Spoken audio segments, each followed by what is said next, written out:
Sir இப்போ சொல்கிறாரு இவர் சுதாகர் ஐபிஎஸ் அடிஷனல் கமிஷனர் இனிமே போலீஸ்காரங்க யாராவது காசு வாங்கினீங்கன்னா டிராஃபிக்கில் சஸ்பெண்ட்லாம் பண்ண மாட்டேன், டிஸ்மிஸ் பண்ணுவேன். It's on record. ரைட்.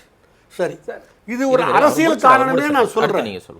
இன்னைக்கு வரைக்கும் தண்டிச்சாங்கன்னு யாராவது சொல்லட்டும், எனக்கு தெரியலன்னா மன்னிப்பு கேட்டுக்கிறேன். சார், அண்ணா நகரில் ஒரு எக்ஸிபிஷன் பார்க்கில் அங்கே திமுக காரவங்க போய் எப்படி எனக்கு மாமூல் கொடுக்காம நீ கடை வச்ச, எப்படி அதை அனுமதிச்ச, ராதாகிருஷ்ணன் மன்னிப்பு கேட்டுக்கிட்டு நான் காசு கொடுக்குறேன்னு சொன்னார். எவ்வளவு நாளாச்சு? அந்த யார் போய் எல்லா பேப்பர்லேயும் டிவிலையும் வந்துச்சு, நடவடிக்கை எடுத்தாங்களா? ஒரு விஷயத்தில் நடவடிக்கை எடுத்திருந்தால் அடுத்த இடத்துல அது அரசியல் தான். ஏன் மாமூல் கொடுக்கலன்னு ஒரு சீனியர் ஐஏஎஸ் ஆஃபீஸர் சொல்றான், தயவு செஞ்சு ஒன்றும் பண்ணாத, நான் காசு கொடுக்க இருக்கா இல்லையா சார்? அதான். சரி, சுருக்கமாக முடிங்க. 8 கோடி பேர் வாழ்ற ஊர், இவ்வளோ பெரிய மாநிலத்தில் அங்கே ஒரு தப்பு நடந்து இங்கே ஒரு தப்பு நடந்ததுன்னு அவர் சொல்கிறாருல்ல. இந்த தப்பு நடக்கும்போது ஒருத்தர் வந்து பிணத்தை மூட்டை கட்டி எடுத்துன்னு போனாங்கன்னு, அது நகை ஆசைக்காக ஒரு 2 நபர் செய்யறத போய் ஒரு அரசாங்கத்தோட எப்படி தமிழ்மணி அண்ணன் கனெக்ட் பண்ணி அதுவும் சட்டம் ஒழுங்குதான்னு சொல்றாரு. ஒவ்வொருத்தர் மனுஷனுக்கு ஒரு போலீஸ் போட முடியுமா? நான் கேட்கறது அதுதான்.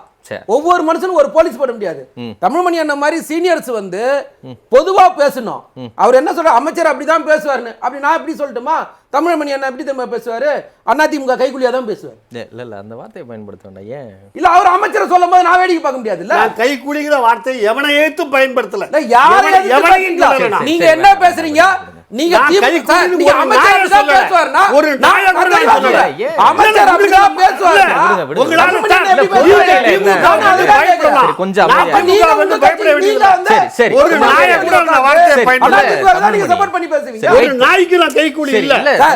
யாருக்குன்றதால எனக்கு எங்க அமைச்சரை பேசும்போது வெயிட் பண்ணுங்க, வெயிட் பண்ணுங்க. சொன்னேன் கைக்கூலின்னு நான் சொன்னேனா? நீங்க என்ன சொன்னீங்க? ஒரு அமைச்சரா இருந்துகிட்டு என்ன பேசுவாரு? மதிவாணன், அவ்வளவுதான். மதிவாணன் தமிழ்மணி கொஞ்சம் அமைதியா இருங்க. அவருக்கு எப்படி டிஃபெண்ட் பண்ணனும்னு தெரியல. கொஞ்சம் அமைதியா இருங்க, வரேன்.